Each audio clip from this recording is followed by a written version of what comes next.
The excerpt I'm going to read is approximately 1/4 of the way into a novel about a young, illegitimate man who's been raised by his illegitimate grandfather, who's received a small inheritance and is about to take care of some obligations. Grandpa said that hospitals were where people went to die, so Dewey had stayed away. Jimmy's mama did not want Dewey around when Jimmy was born. Wesley's grandma did not even let Dewey know about his birth until the baby was 10 days old. Wesley had come 2 weeks early, something about a big baby being too much for a 14-year-old girl to carry till its due date. He saw a table that had information off to the right side of the lobby. He waited until the man who wore a tag that said volunteer was available. Hello, sir. My name is Dewey Hairstrom. I'm here to pay for some babies. The man with the volunteer tag made a strange face and said slowly, I believe you want our business office. Please have a seat over there and someone will be with you shortly. Dewey sat down. An ashtray was next to him. This is 1953. An ashtray was next to him, but it was empty. He did not know how long he would be there, and he did not want to waste a good cigarette, even though he had plenty of money in the bank, so he sat back. He wondered if he should have worn his white shirt and tie.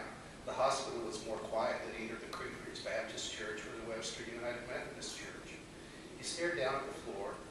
Moments later, a black pair of matronly women's shoes appeared in his line of sight, accompanied by legs with black nylons that were visible up to a gray hemline 2 inches below the knees, Dewey estimated. Mr. Hairstrom, the voice said sharply. Dewey looked up. Miss Winona James, follow me. She turned and was 15 feet ahead of Dewey before he got up to his feet. Moments before he reached where she was standing, she disappeared into an office. Dewey looked inside. She was seated, looking at the wall on the opposite side of the room. Dewey waited. Come, the voice facing the wall commanded. Dewey stepped into the office. Sit, the voice directed, still facing the wall. He sat. Miss Winona James turned her chair and looked directly at Dewey. You are here to pay for some babies. Thank you for asking Miss Swenson to call before coming. It has taken most of the morning to locate the records for these children. Miss Winona James paused long enough for the word children to sink in and translate into bastards. After speaking with Miss Swenson, I knew the records would not be in our current patient files. I needed to go to the basement to our BDB records.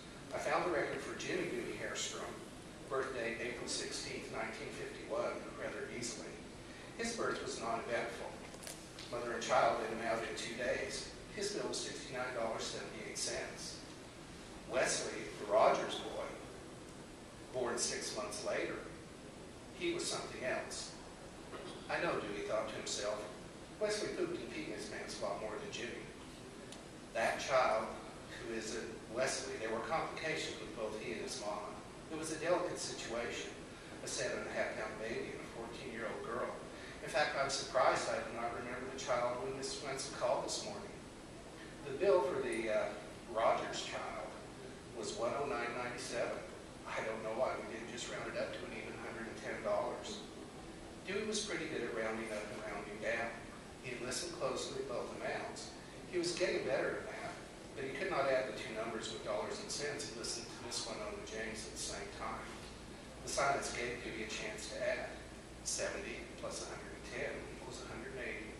Is that about $180, Miss James? Dewey asked, dreading the response. Startled, Miss James turned to the adding machine on her desk. She punched some buttons. $179.75. Why, yes, that is very close to $180. A slight smile crossed Dewey's face, but he looked down so she could not see it. You do realize that we will not know the final amount of the Marsh child until that child is discharged with Miss Marsh from the hospital. I know, but I like to hope that I got it mostly paid for, if not all paid for. I got a check for $300. Can I give that to you, pay off Jimmy and Wesley's bills, and have you keep the rest until you have the bill for Julie's baby? I promise to pay in full if this ain't enough. Miss Winona James was rather proficient at rounding up and rounding down and doing math in her head herself. That would be fine, Mr. Hairstrom.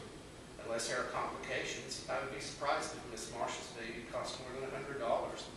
That would leave around a $20 credit with the hospital, which, in your case, is probably wise. some check will be your receipt. Thank you, Mr. Hairstrom.